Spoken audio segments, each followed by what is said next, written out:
ଆମ ପରିବେଶ ବା ଆୱାର ଏନଭାରମେଣ୍ଟ ପାର୍ଟ 2 ପରିସଂସ୍ଥାରେ ଶକ୍ତିର ପ୍ରବାହ energy flow in the ecosystem. ପରିସଂସ୍ଥାରେ ଶକ୍ତିର ପ୍ରବାହ ସୂର୍ଯ୍ୟଙ୍କ ଠାରୁ ଆରମ୍ଭ ହୋଇ ଉତ୍ପାଦକ ତୃଣଭୋଜୀ ମାଂସାଶୀ କ୍ରମ 1 ଓ 2 ତଥା ଶୀର୍ଷ ଭକ୍ଷକଙ୍କଠାରେ ଖାଦ୍ୟ ଜରିଆରେ ପହଞ୍ଚେ। ଯେକୌଣସି ପରିସଂସ୍ଥାରେ ଶକ୍ତିର ପ୍ରବାହ ସୂର୍ଯ୍ୟଙ୍କ ଠାରୁ ସ୍ୱଭୋଜୀ ସବୁଜ ଉଦ୍ଭିଦ ଏବଂ ତାପରେ ସମସ୍ତ ଭକ୍ଷକ ଅପଘଟକମାନଙ୍କ ଭିତରେ ସିଧାସଳଖ ଏକ ଦିଗରେ ହୋଇଥାଏ। ତେଣୁ ଶକ୍ତିର ପ୍ରବାହ ଅଣଚକ୍ରାକାର ବା ଏକ ତରଫା ହୋଇଥାଏ। ତ ଆମେ ଦେଖିବା ଯେ ଶକ୍ତିର ପ୍ରବାହ ପୋଷକ ପ୍ରବାହ ମଧ୍ୟରେ ଉତ୍ପାଦକ ଯିଏକି ସବୁଜ ଉଦ୍ଭିଦ ସୂର୍ଯ୍ୟଙ୍କ ଠାରୁ ସିଧାସଳଖ ସେମାନେ ଶକ୍ତି ଗ୍ରହଣ କରନ୍ତି ଏବଂ ଉତ୍ପାଦକ ଯେହେତୁ ଖାଦ୍ୟ ପ୍ରସ୍ତୁତ କରେ ଏବଂ ସେହି ଖାଦ୍ୟକୁ ପ୍ରାଥମିକ ଭକ୍ଷକ ମାନେ ଗ୍ରହଣ କରନ୍ତି। ପ୍ରାଥମିକ ଭକ୍ଷକ ମାନଙ୍କୁ ଦ୍ୱିତୀୟ ଭକ୍ଷକ ଏବଂ ଦ୍ୱିତୀୟ ଭକ୍ଷକ ମାନଙ୍କୁ ତୃତୀୟ ଭକ୍ଷକ, ଏ ସମସ୍ତେ ଉତ୍ପାଦକ ହଉ କି ପ୍ରାଥମିକ ଭକ୍ଷକ, ଦ୍ୱିତୀୟ ଭକ୍ଷକ, ତୃତୀୟ ଭକ୍ଷକ ଏ ସମସ୍ତେ ଯଦି ଡେଥ୍ ହେଇଯାଆନ୍ତି ତ ଅପଘଟକ ମାଟିରେ ମିଶାଇବା କାର୍ଯ୍ୟ କରିଥାନ୍ତି। ତ ଏଇ ମାଟିରେ ମିଶିଲା ପରେ ସେଇ ଯେଉଁ ପୋଷକ ଗୁଡ଼ିକ ପୋଷକ କୁଣ୍ଡ ଭାବେ ଗଚ୍ଛିତ ହୋଇ ମାଟିରେ ରହିଥାଏ। ପୁଣି ଦେଖିବା 10% ନିୟମ 10% ରୁଲ୍। ପରିସଂସ୍ଥାରେ ଶକ୍ତିର ପ୍ରବାହ ତାପଗତି ବିଜ୍ଞାନର ଦୁଇଟି ନିୟମ ଅନୁଯାୟୀ ହୋଇଥାଏ। ପ୍ରଥମ ନିୟମ ଅନୁଯାୟୀ ଶକ୍ତି ଗୋଟିଏ ରୂପରୁ ଅନ୍ୟ ରୂପକୁ ରୂପାନ୍ତରିତ ହୋଇଥାଏ, କିନ୍ତୁ ଏହାର ବିଲୟ ଘଟେ ନାହିଁ କି ଏହାର ସୃଷ୍ଟି ହୋଇପାରେ ନାହିଁ। ସବୁଜ ଉଦ୍ଭିଦ ଆଲୋକ ଶ୍ଳେଷଣ ଜରିଆରେ ସୌର ଶକ୍ତିକୁ ରାସାୟନିକ ଶକ୍ତିରେ ରୂପାନ୍ତରିତ କରିବା ଏହାର ଉଦାହରଣ ଅଟେ। ଦ୍ୱିତୀୟ ନିୟମ ଅନୁଯାୟୀ ଯେକୌଣସି କ୍ଷେତ୍ରରେ ଶକ୍ତିର ରୂପାନ୍ତରଣ ବା ସ୍ଥାନାନ୍ତରଣ ସମ୍ପୂର୍ଣ୍ଣ ଭାବେ ହୋଇନଥାଏ, କିଛି ଶକ୍ତି ତାପ ରୂପେ ଅପସାରିତ ହୋଇଥାଏ।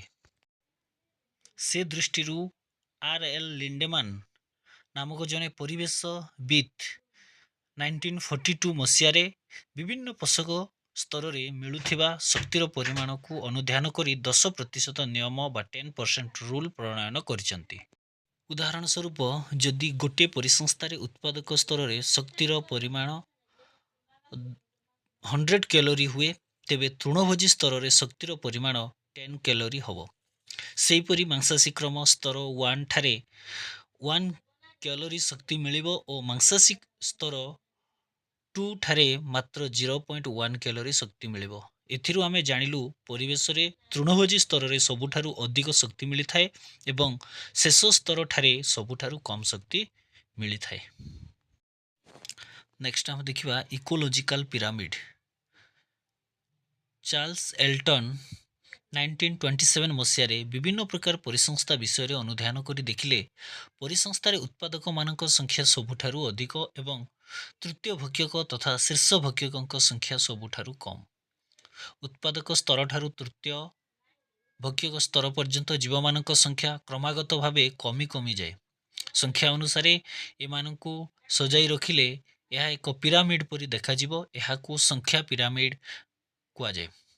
ଏହି ପିରାମିଡ୍ ଉଭୟ ସଳଖ ଓ ଓଲଟା ହୋଇଥାଏ। ଜୀବମାନଙ୍କ ଜୈବିକ ବସ୍ତୁତ୍ୱ ବାୟୋମାସ୍ ଉତ୍ପାଦକ ସ୍ତରଠାରୁ କ୍ରମାଗତ ଭାବେ କମିଯାଏ। ଶକ୍ତିର ପ୍ରବାହରେ ମଧ୍ୟ ପ୍ରତ୍ୟେକ ସ୍ତରରେ ପୂର୍ବବର୍ତ୍ତୀ ସ୍ତର ତୁଳନାରେ କମ୍ ଶକ୍ତି ଉପଲବ୍ଧ ହେବା ବିଷୟରେ ଆଗରୁ ସୂଚନା ଦିଆଯାଇଛି। ଏହି ଦୁଇ ଅବସ୍ଥାକୁ ବିଚାରକୁ ନେଇ ଗଠନ କରାଯାଇଥିବା ପିରାମିଡ୍କୁ ଯଥାକ୍ରମେ ଜୈବିକ ବସ୍ତୁତ୍ୱ ପିରାମିଡ୍ ଓ ଶକ୍ତି ପିରାମିଡ୍ କୁହାଯାଏ। ପୋଷକ ଚକ୍ର ଓ ନ୍ୟୁଟ୍ରେଣ୍ଟ। ଜୀବ ବଞ୍ଚିବା ଓ ବୃଦ୍ଧି ପାଇଁ ବିଭିନ୍ନ ପ୍ରକାର ମୌଳିକ ଉପାଦାନ ଆବଶ୍ୟକ। ଜୀବ ଶରୀର ପାଇଁ ଅଧିକ ପରିମାଣରେ ଆବଶ୍ୟକ ହେଉଥିବା ଅଙ୍ଗାରକ, ଯବକ୍ଷାରଜାନ, ଅମ୍ଳଜାନ, ଉଦଜାନ, potassium, calcium, magnesium, sulphur, phosphorus ପରି ମୌଳିକ ଉପାଦାନକୁ ସ୍ଥୂଳ ପୋଷକ ବା ମାକ୍ରୋ ନ୍ୟୁଟ୍ରେଣ୍ଟ କୁହାଯାଏ। ସେହିପରି ଜୀବ ଶରୀର ପାଇଁ ଖୁବ୍ କମ୍ ପରିମାଣର ଆବଶ୍ୟକ ହେଉଥିବା copper, manganese, zinc, boron, cobalt, sodium, ଲୌହ ଇତ୍ୟାଦିକୁ ସୂକ୍ଷ୍ମ ପୋଷକ ବା ମାଇକ୍ରୋ ନ୍ୟୁଟ୍ରେଣ୍ଟ କୁହାଯାଏ। ଜୀବ ଶରୀର ଏବଂ ପରିବେଶ ମଧ୍ୟ ଦେଇ ଏହି ପୋଷକର ମାନଙ୍କର ନିରବଚ୍ଛିନ୍ନ ଚକ୍ରାକାରର ପ୍ରଭାବକୁ ପୋଷକ ଚକ୍ର କୁହାଯାଏ। ଅମ୍ଳଜାନ ଚକ୍ର ବାୟୁମଣ୍ଡଳରେ ଶତକଡ଼ା 21 ଭାଗ ଅମ୍ଳଜାନ ରହିଛି। ଜଳରେ ମଧ୍ୟ ଅମ୍ଳଜାନ ଦ୍ରବୀଭୂତ ହୋଇ ରହିଥାଏ। ଏହାଛଡ଼ା ବିଭିନ୍ନ ପଦାର୍ଥମାନଙ୍କ ସହିତ ମିଶି ଅମ୍ଳଜାନ ବାୟୁମଣ୍ଡଳରେ ରହିଥିବା ଦେଖାଯାଏ, ଯଥା ସଲଫର ଅକ୍ସାଇଡ୍, ନାଇଟ୍ରୋଜେନ ଅକ୍ସାଇଡ୍, ଅଙ୍ଗାରକାମ୍ଳ ଓ କାର୍ବନ ମନୋଅକ୍ସାଇଡ୍। ପୃଥିବୀ ପୃଷ୍ଠରେ ଅମ୍ଳଜାନ ପ୍ରାୟ ସମସ୍ତ ଧାତବ ପଦାର୍ଥ ସହିତ ମିଶି ମେଟାଲ ଅକ୍ସାଇଡ୍ ଏବଂ ସିଲିକନ ଓ ଗନ୍ଧକ ସହିତ ସିଲିକେଟ୍ ଓ ସଲଫେଟ୍ ଆକାରରେ ପରିବେଶରେ ରହିଛି। ନାଇଟ୍ରୋଜେନ ଭାବରେ ଯବକ୍ଷାରଜାନ ସହିତ ମିଶି ଏହା ଜଳ ଓ ମୃତ୍ତିକାରେ ରହିଥାଏ, ଯାହାକୁ ଉଦ୍ଭିଦ ପୋଷକ ଭାବରେ ଗ୍ରହଣ କରିଥାଏ। ଶ୍ୱସନ ପ୍ରକ୍ରିୟାରେ ଅମ୍ଳଜାନ ଜୀବଜଗତକୁ ବାଷ୍ପ ଆକାରରେ ଯାଇ ଅଙ୍ଗାରକାମ୍ଳ ଭାବରେ ବାୟୁମଣ୍ଡଳକୁ ଫେରିଆସେ। ଜୀବଜଗତର ସମସ୍ତ ଉଦ୍ଭିଦ, ପ୍ରାଣୀ, ଅଣୁଜୀବ ଶ୍ୱାସକ୍ରିୟା ଦ୍ୱାରା ବାୟୁମଣ୍ଡଳରୁ ଅମ୍ଳଜାନ ଗ୍ରହଣ କରିଥାନ୍ତି। ଅନେକ ଜଳଜୀବ ଜଳରେ ଦ୍ରବୀଭୂତ ଅମ୍ଳଜାନକୁ ଶ୍ୱାସକ୍ରିୟା ଦ୍ୱାରା ଗ୍ରହଣ କରିଥାନ୍ତି। ଏହି ଅମ୍ଳଜାନ ଶରୀରରେ ଥିବା ଜୈବିକ ପଦାର୍ଥକୁ ଦହନ କରିବାରେ ବ୍ୟବହୃତ ହୋଇ ଜୀବନ ଧାରଣ ପାଇଁ ଆବଶ୍ୟକ ଶକ୍ତି ପ୍ରସ୍ତୁତ ହୋଇଥାଏ ଏବଂ ଏହା ଦ୍ୱାରା ଅଙ୍ଗାରକାମ୍ଳ ଗ୍ୟାସ୍ ନିର୍ଗତ ହୋଇଥାଏ। ଜୀବମାନଙ୍କର ବର୍ଜ୍ୟବସ୍ତୁ ଓ ମୃତ ଶରୀରକୁ ଅଣୁଜୀବମାନେ ଅପଘଟନ କରିବା ସମୟରେ ବାୟୁମଣ୍ଡଳରୁ ଅମ୍ଳଜାନ ଶୋଷଣ କରି ଅଙ୍ଗାରକାମ୍ଳ ନିର୍ଗତ କରିଥାନ୍ତି। ଏହି ଅଙ୍ଗାରକାମ୍ଳ ଉଦ୍ଭିଦମାନଙ୍କ ଦ୍ୱାରା ଶୋଷିତ ହୋଇ ଆଲୋକ ଶ୍ଳେଷଣ ଦ୍ୱାରା ଶ୍ୱେତସାରରେ ପରିଣତ ହୁଏ। ଏହାଦ୍ୱାରା ଜଳ ଅଣୁ ଭାଙ୍ଗି ଅମ୍ଳଜାନ ଗ୍ୟାସ୍ ଆକାରରେ ବାୟୁମଣ୍ଡଳକୁ ନିର୍ଗତ ହୋଇଥାଏ ଓ ଅମ୍ଳଜାନ ଚକ୍ର ସମ୍ପୂର୍ଣ୍ଣ ହୋଇଥାଏ। ଅଙ୍ଗାରକ ଚକ୍ର ପୃଥିବୀ ପୃଷ୍ଠରେ ଅଙ୍ଗାରକ ବା କାର୍ବନ ବିଭିନ୍ନ ଅବସ୍ଥାରେ ଦେଖିବାକୁ ମିଳିଥାଏ। ବାୟୁମଣ୍ଡଳରେ ଏହା ମୁଖ୍ୟତଃ ଅଙ୍ଗାରକାମ୍ଳ ବାଷ୍ପ ଆକାରରେ ରହିଥିବା ବେଳେ ମୃତ୍ତିକାରେ ଏହା ଅର୍ଦ୍ଧ ଅପଘଟିତ ଜୈବ ଅଙ୍ଗାରକ ଭାବରେ ରହିଥାଏ। ପ୍ରାଣୀ ଓ ଉଦ୍ଭିଦମାନଙ୍କ ଶରୀର ଗଠନରେ ଅଙ୍ଗାରକ ମୁଖ୍ୟ ଭୂମିକା ବହନ କରିଥାଏ ଓ ସମସ୍ତ ଜୈବିକ ପଦାର୍ଥରେ ଅନ୍ୟ ଅଣୁମାନଙ୍କ ସହିତ ମିଶି ବିଭିନ୍ନ ଅନୁପାତରେ ରହିଥାଏ। ଏହାଛଡ଼ା ଭୂପୃଷ୍ଠରେ ଖଣିଜ ତୈଳ, କୋଇଲା, ଗ୍ରାଫାଇଟ୍ ଓ ହୀରା ଭାବରେ ବହୁ ପରିମାଣର ଅଙ୍ଗାରକ ଗଚ୍ଛିତ ହୋଇ ରହିଛି। ଜଳମଣ୍ଡଳରେ ଅଙ୍ଗାରକାମ୍ଳ ଦ୍ରବୀଭୂତ ହୋଇ ଏହିପରି ପରିମାଣରେ ରହିଥାଏ ଯେ ବାୟୁମଣ୍ଡଳର ଅଙ୍ଗାରକାମ୍ଳ ସହ ତୁଳନା କଲେ ଏହା ପ୍ରାୟ 50 ଗୁଣ ଅଧିକ ହେବ। ଜଳମଣ୍ଡଳ ମୁଖ୍ୟତଃ ସମୁଦ୍ରର ଏହି ଗୁଣ ଦ୍ୱାରା ବାୟୁମଣ୍ଡଳରେ ଅଙ୍ଗାରକାମ୍ଳର ପରିମାଣ ସନ୍ତୁଳିତ ହୋଇ ରହିଅଛି। ଏହାଛଡ଼ା ସମୁଦ୍ର ଚଟାଣରେ ବହୁ ପରିମାଣର ଅଙ୍ଗାରକ କାର୍ବୋନେଟ୍ ପଥର ଭାବରେ ଜମି ରହିଥାଏ। ଜୈବିକ ପ୍ରକ୍ରିୟା ଦ୍ୱାରା ଅଙ୍ଗାରକ ନିୟମିତ ଭାବରେ ବାୟୁମଣ୍ଡଳରୁ ଜୀବମଣ୍ଡଳକୁ ଓ ଜୀବମଣ୍ଡଳରୁ ଜଳ, ମାଟି ଓ ପୁଣି ବାୟୁମଣ୍ଡଳକୁ ଯାତାୟାତ କରେ। ଏହାକୁ ଅଙ୍ଗାରକ ଚକ୍ର କୁହାଯାଏ। ସବୁଜ ଉଦ୍ଭିଦମାନେ ବାୟୁମଣ୍ଡଳରୁ ଅଙ୍ଗାରକାମ୍ଳ ଗ୍ରହଣ କରି ଆଲୋକ ଶ୍ଳେଷଣ ପ୍ରକ୍ରିୟା ଦ୍ୱାରା ଜୈବିକ ଖାଦ୍ୟ ପ୍ରସ୍ତୁତ କରିଥାନ୍ତି। ସେହିପରି ଜଳଜ ଉଦ୍ଭିଦମାନେ ଜଳରେ ଦ୍ରବୀଭୂତ ଅଙ୍ଗାରକାମ୍ଳ ବାଇକାର୍ବୋନେଟ୍ ଗ୍ରହଣ କରି ଜୈବିକ ପଦାର୍ଥ ପ୍ରସ୍ତୁତ କରିଥାନ୍ତି। ଏଥିରୁ କିଛି ପରିମାଣର ଜୈବିକ ପଦାର୍ଥ ଉଦ୍ଭିଦମାନଙ୍କ ଦ୍ୱାରା ଶ୍ୱାସକ୍ରିୟା ସାହାଯ୍ୟରେ ଦହନ ହୋଇ ବାୟୁମଣ୍ଡଳକୁ ପୁନର୍ବାର ଅଙ୍ଗାରକାମ୍ଳ ଗ୍ୟାସ୍ ହୋଇ ଫେରି ଆସିଥାଏ। ଅବଶିଷ୍ଟ ଅଙ୍ଗାରକ ଜୈବିକ ପଦାର୍ଥ ଭାବରେ ଉଦ୍ଭିଦମାନଙ୍କ ଶରୀର ଗଠନରେ ବ୍ୟବହୃତ ହୋଇଥାଏ। ପ୍ରାଣୀ ଜଗତରେ ବିଭିନ୍ନ ଖାଦ୍ୟ ସ୍ତର ଦେଇ ଏହି ଅଙ୍ଗାରକର ପ୍ରକ୍ରିୟା ହୋଇଥାଏ। ଉଦ୍ଭିଦ ଓ ପ୍ରାଣୀମାନଙ୍କ ଦ୍ୱାରା ରେଚିତ ଏବଂ ମୃତ ଜୈବିକ ପଦାର୍ଥ ଗୁଡ଼ିକ ଅଣୁଜୀବମାନଙ୍କ ଦ୍ୱାରା ଅପଘଟିତ ହୋଇ ପୁନର୍ବାର ଅଙ୍ଗାରକାମ୍ଳ ବାଷ୍ପ ଭାବରେ ବାୟୁମଣ୍ଡଳକୁ ଫେରିଆସେ। ଜୀବମାନଙ୍କ ଶ୍ୱାସକ୍ରିୟାରୁ ମଧ୍ୟ ଅଙ୍ଗାରକାମ୍ଳ ସୃଷ୍ଟି ହୁଏ ଏବଂ ଏହା ବାୟୁମଣ୍ଡଳକୁ ନିର୍ଗତ ହୋଇଥାଏ। ଯବକ୍ଷାରଜାନ ଚକ୍ର ନାଇଟ୍ରୋଜେନ ସାଇକେଲ ଯବକ୍ଷାରଜାନ ବାୟୁମଣ୍ଡଳରେ ସବୁଠାରୁ ଅଧିକ ମାତ୍ରାରେ ରହିଥାଏ। ଏହା ଆମ ଶରୀରର ବିଭିନ୍ନ ଜୈବ ଅଣୁ ଯଥା ପ୍ରୋଟିନ୍, ଡିଏନ୍ଏ, ଆର୍ଏନ୍ଏ ଇତ୍ୟାଦିରେ ଏକ ମୁଖ୍ୟ ଉପାଦାନ ଭାବେ ରହିଥାଏ। ବାୟୁମଣ୍ଡଳରେ ଏତେ ପରିମାଣରେ ରହିଥିଲେ ମଧ୍ୟ ଏହା ଉଦ୍ଭିଦ ଓ ପ୍ରାଣୀମାନଙ୍କ ଦ୍ୱାରା ସିଧାସଳଖ ଭାବରେ ବ୍ୟବହାର ହୋଇପାରେ ନାହିଁ ଓ ବ୍ୟବହାର ଯୋଗ୍ୟ ଯବକ୍ଷାରଜାନର ପରିମାଣ ମୃତ୍ତିକା ଏବଂ ଜଳରେ କମ୍ ରହିଥାଏ। କେତେକ ବ୍ୟାକ୍ଟେରିଆ ବାୟୁମଣ୍ଡଳର ଯବକ୍ଷାରଜାନ ଅଣୁକୁ ବିବନ୍ଧିତ ପ୍ରକ୍ରିୟାରେ ଆମୋନିୟମରେ ପରିଣତ କରନ୍ତି ବା NH4ରେ ପରିଣତ କରନ୍ତି। କିଛି ସହଜୀବୀ ବା ସିମ୍ବାୟୋଟିକ୍ ବ୍ୟାକ୍ଟେରିଆ ଯଥା ରାଇଜୋବିୟମ୍ ଡାଲି ଜାତୀୟ ଫସଲର ଚେରରେ ମାଳି ଭଳି ପିଣ୍ଡକ ତିଆରି କରି ଯବକ୍ଷାରଜାନ ବିବନ୍ଧନ କରିଥାନ୍ତି। ଆଉ କିଛି ବ୍ୟାକ୍ଟେରିଆ ଯଥା ଆଜୋଟୋବେକ୍ଟର ଓ ନୀଳହରିତ ଶୈବାଳ ଯଥା ଅନାବେନା ସ୍ୱାଧୀନ ଭାବରେ ଯବକ୍ଷାରଜାନକୁ ଆମୋନିୟମରେ ପରିଣତ କରିଥାନ୍ତି। ଆମୋନିୟମକୁ ସିଧାସଳଖ ଗ୍ରହଣ କରିବା ଉଦ୍ଭିଦମାନଙ୍କ ପକ୍ଷରେ ସମ୍ଭବ ହୋଇନଥିବାରୁ ମାଟିରେ ଥିବା ଅନ୍ୟ କେତେକ ବ୍ୟାକ୍ଟେରିଆ ଏହାକୁ ଉଦ୍ଭିଦ ଗ୍ରହଣ କରିପାରିବା ଭଳି ରସାୟନ ନାଇଟ୍ରାଇଟ୍ ଓ ନାଇଟ୍ରେଟ୍ରେ ପରିଣତ କରିଥାନ୍ତି। ଏହି ପ୍ରକ୍ରିୟାକୁ ନାଇଟ୍ରିଫିକେସନ୍ କୁହାଯାଏ। ଉଦ୍ଭିଦ ଶରୀରରେ ଏହା ବୃଦ୍ଧି ଗଠନ ଓ ଜୈବ ରାସାୟନିକ ପ୍ରତିକ୍ରିୟାରେ ମଧ୍ୟ ବ୍ୟବହୃତ ହେବା ସହିତ ଖାଦ୍ୟ ଶୃଙ୍ଖଳ ଜରିଆରେ ଜୀବଜଗତର ସମସ୍ତ ଜୈବିକ ପ୍ରକ୍ରିୟା ଗୁଡ଼ିକରେ ବ୍ୟବହୃତ ହୋଇଥାଏ। ବିଜୁଳି ଓ ଘଡ଼ଘଡ଼ି ଯୋଗୁଁ ଯବକ୍ଷାରଜାନ ଓ ଅମ୍ଳଜାନ ରାସାୟନିକ ବିବନ୍ଦନ ଘଟି ନାଇଟ୍ରୋଜେନ୍ ଅକ୍ସାଇଡ୍ NOx ଜାତ ହୁଏ। ଏହି ଅକ୍ସାଇଡ୍ ବର୍ଷା ଜଳ ସହିତ ମାଟିକୁ ଆସେ। ମାଟିରେ ଏହାର ପରିବର୍ତ୍ତନ ଘଟି ଉଦ୍ଭିଦ ଗ୍ରହଣ ଉପଯୋଗୀ ରସାୟନରେ ପରିଣତ ହୁଏ। ଉଦ୍ଭିଦ ଓ ପ୍ରାଣୀମାନଙ୍କ ମୃତ ଶରୀର ଓ ନିର୍ଗତ ବର୍ଜ୍ୟ ପଦାର୍ଥ ଗୁଡ଼ିକ ମାଟିରେ ମିଶିଲେ ସେଗୁଡ଼ିକର ଅପଘଟନ ଦ୍ୱାରା ଯବକ୍ଷାରଜାନର ବିଭିନ୍ନ ଯୌଗିକ ସୃଷ୍ଟି ହୋଇଥାଏ।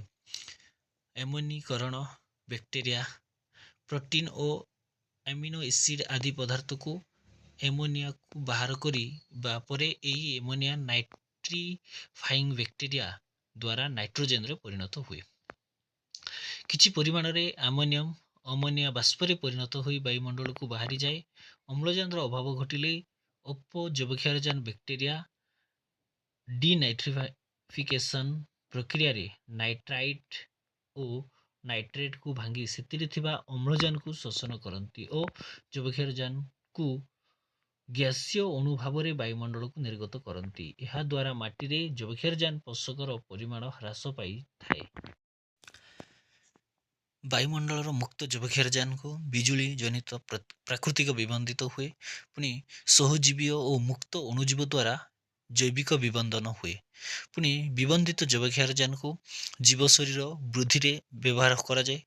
ପୁଣି ଜୀବମାନଙ୍କର ମୃତ ଓ ନିର୍ଗତ ବର୍ଜ୍ୟବସ୍ତୁ ଦ୍ୱାରା ଅଣୁଜୀବମାନଙ୍କ ଦ୍ୱାରା ଅପଘଟନ ଓ ଶେଷରେ ଅପଘଟିତ ହେଲା ପରେ ପୁଣି ଯବକ୍ଷାରଜାନ ବାୟୁମଣ୍ଡଳକୁ ଆଉଥରେ ଫେରିଆସେ। ଜୈବ ପରିବର୍ତ୍ତନ ବାୟୋମାଗ୍ନିଫିକେସନ୍ କେତେକ ବିଷାକ୍ତ ପଦାର୍ଥ ଜୀବ ଶରୀର ମଧ୍ୟରେ ସହଜରେ କ୍ଷୟ ହୁଏ ନାହିଁ। ତେଣୁ ଏହିସବୁ ବିଷାକ୍ତ ପଦାର୍ଥ ରେଚନ ପ୍ରକ୍ରିୟା ଦ୍ୱାରା ପ୍ରାଣୀ ଶରୀରରୁ ନିଷ୍କାସିତ ହୋଇପାରେ ନାହିଁ। ଅପରପକ୍ଷରେ ଶରୀରର କୋଷମାନଙ୍କ ଭିତରେ ଏହା ଜମା ହୋଇ ରହେ। ଖାଦ୍ୟ ଶୃଙ୍ଖଳ ଓ ଖାଦ୍ୟ ଜାଲିର ବିଭିନ୍ନ ସ୍ତର ଦେଇ ଏହା ଶୀର୍ଷ ଭକ୍ଷକଠାରେ ପହଞ୍ଚିଲା ବେଳକୁ ଏହାର ପରିମାଣ ବହୁ ଗୁଣିତ ହୋଇଯାଇଥାଏ। ବିଷାକ୍ତ ପଦାର୍ଥର କ୍ରମାଗତ ବୃଦ୍ଧିକୁ ଜୈବ ପରିବର୍ତ୍ତନ କୁହାଯାଏ। କିଛି କୀଟନାଶକ ଔଷଧର ଜୈବ ପରିବର୍ତ୍ତନ ହେତୁ ଚଢ଼େଇମାନଙ୍କର ଅଣ୍ଡାର ଖଳପା ତିଆରି ବାଧାପ୍ରାପ୍ତ ହେଲାଣି ଏବଂ ଅନ୍ୟ ପ୍ରାଣୀମାନଙ୍କର ପ୍ରଜନନ କ୍ଷମତା ହ୍ରାସ ପାଇଲାଣି। ମଣିଷ ଜୈବ ପରିବର୍ତ୍ତନ ଦ୍ୱାରା ସବୁଠାରୁ ଅଧିକ କ୍ଷତିଗ୍ରସ୍ତ ହେଉଛି, କାରଣ ମଣିଷ ଗୋଟିଏ ସର୍ବଭୋଜୀ ପ୍ରାଣୀ। ସମସ୍ଥିତି ଋତୁ ପରିବର୍ତ୍ତନ ଦିବାରାତ୍ର ଓ ପରିବେଶର ବିଭିନ୍ନ କାରକର ପ୍ରଭାବ ଯୋଗୁଁ ଜୀବ ବାସ କରୁଥିବା ପରିବେଶର ଅବସ୍ଥା ସବୁ ସମୟରେ ସ୍ଥିର ନଥାଏ।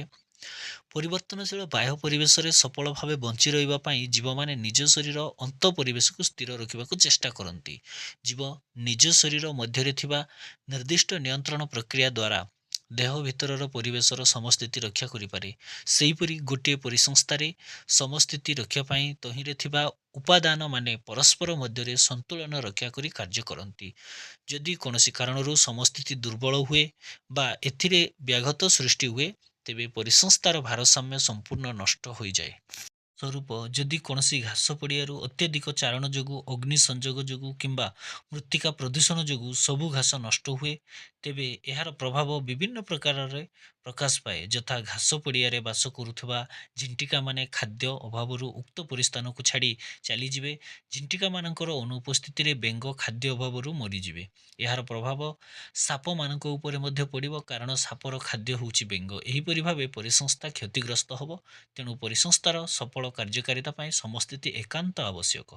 ସମସ୍ୟା ଏନଭାରମେଣ୍ଟାଲ ପ୍ରୋବ୍ଲେମ୍ସ ଖଣି ଖନନ, ରାସ୍ତା ତିଆରି, କଳକାରଖାନା ପ୍ରତିଷ୍ଠା, ନଦୀବନ୍ଧ ଯୋଜନା ଇତ୍ୟାଦି ଦ୍ୱାରା ପୃଥିବୀର ଜଙ୍ଗଲ ସମ୍ପଦ ହ୍ରାସ ପାଇବା ସହିତ ଜୈବ ବିବିଧତା ଉପରେ ଏହାର ପ୍ରଭାବ ପଡ଼ୁଛି। ଜଙ୍ଗଲ ଓ ମୃତ୍ତିକା କ୍ଷୟ ଦ୍ୱାରା ପତିତ ଜମି ସୃଷ୍ଟି ହେବା ସହିତ ମରୁପ୍ରାସ ଘଟୁଛି। ଶୀତଳୀକରଣ ଯନ୍ତ୍ରରେ ବ୍ୟବହୃତ କ୍ଲୋରୋଫ୍ଲୋର କାର୍ବନ ଓଜୋନ ସ୍ତରରେ ଛିଦ୍ର ସୃଷ୍ଟି କଲାଣି। ଫଳରେ ସୂର୍ଯ୍ୟଙ୍କ ଠାରୁ ଆସୁଥିବା ଅତିବାଇଗଣୀ ରଶ୍ମି ଏବେ ପୃଥିବୀ ପୃଷ୍ଠରେ ସିଧାସଳଖ ପହଞ୍ଚିଲାଣି। ଏହାର ପ୍ରଭାବରେ ମନୁଷ୍ୟଙ୍କ ଦେହରେ ଚର୍ମ, କର୍କଟ ରୋଗ ଓ ଆଖିରେ ପରଳ ରୋଗ ଦେଖାଦେଉଛି। ବାୟୁମଣ୍ଡଳରେ ଅଙ୍ଗାରକାମ୍ଳ ଏବଂ ଅନ୍ୟ ସବୁଜ କୋଠରୀ ଗ୍ୟାସର ପରିମାଣ ବୃଦ୍ଧି ଯୋଗୁଁ ପୃଥିବୀରେ ସବୁଜ କୋଠରୀ ପ୍ରଭାବ ପରିଲକ୍ଷିତ ହେଉଛି।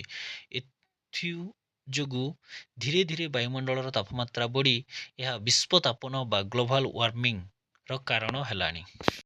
ଆଉ ମୋଟର ଯାନରୁ ନିର୍ଗତ ସଲଫର ଡାଇଅକ୍ସାଇଡ୍ ଓ ନାଇଟ୍ରୋଜେନ୍ ଅକ୍ସାଇଡ୍ ବାୟୁମଣ୍ଡଳକୁ ଯାଇ ଜଳୀୟ ବାଷ୍ପ ସହିତ ମିଶି ସଲଫ୍ୟୁରିକ୍ ଅମ୍ଳ ଓ ନାଇଟ୍ରିକ୍ ଅମ୍ଳରେ ପରିଣତ ହେବା ଫଳରେ ଅମ୍ଳ ବର୍ଷା ହେଉଛି। ଏହାର ପ୍ରଭାବରେ ଜଙ୍ଗଲ, ଘାସ ପଡ଼ିଆ ଏବଂ ଶସ୍ୟ କ୍ଷେତ୍ରର ଉତ୍ପାଦନ କ୍ଷମତା ହ୍ରାସ ପାଇଲାଣି। ପ୍ରତିଦିନ ସହରାଞ୍ଚଳରେ ସୃଷ୍ଟି ହେଉଥିବା ଗଦା ଗଦା କଠିନ ବର୍ଜ୍ୟର ପରିଚାଳନା ମ୍ୟୁନିସିପାଲିଟି ପ୍ରଶାସନ ପାଇଁ ସମସ୍ୟା ସୃଷ୍ଟି କଲାଣି। କାରଣରୁ ପ୍ରକାର ବର୍ଜ୍ୟବସ୍ତୁ କ୍ଷୟ କରିବାର କ୍ଷମତା ପରିବେଶର ନାହିଁ। ପନିପରିବା, ଫଳମୂଳ, ପତ୍ର, କାଗଜ, କାଠ ଇତ୍ୟାଦି ଜୈବ ପଦାର୍ଥ, ଜୈବ ଅବନମିତକ୍ଷମ ଏହିସବୁ ଜୈବ ପଦାର୍ଥ ପରିବେଶରେ ଅପଘଟିତ ହୋଇ ମାଟିରେ ମିଶେ। କିନ୍ତୁ ବର୍ଜ୍ୟର ସୁପରିଚାଳନା ନ ହେବା ଦ୍ୱାରା ଏହା ବହୁଳ ପରିମାଣରେ ପରିବେଶରେ ଜମା ହୋଇ ରହୁଛି। ବର୍ଷା ଦିନେ ଏହା ପଚି ବାୟୁ ଓ ଭୂପୃଷ୍ଠ ଜଳ ପ୍ରଦୂଷଣ ସହିତ ଭୂତଳ ଜଳ ପ୍ରଦୂଷଣର ମଧ୍ୟ କାରଣ ହୋଇପଡ଼ିଛି।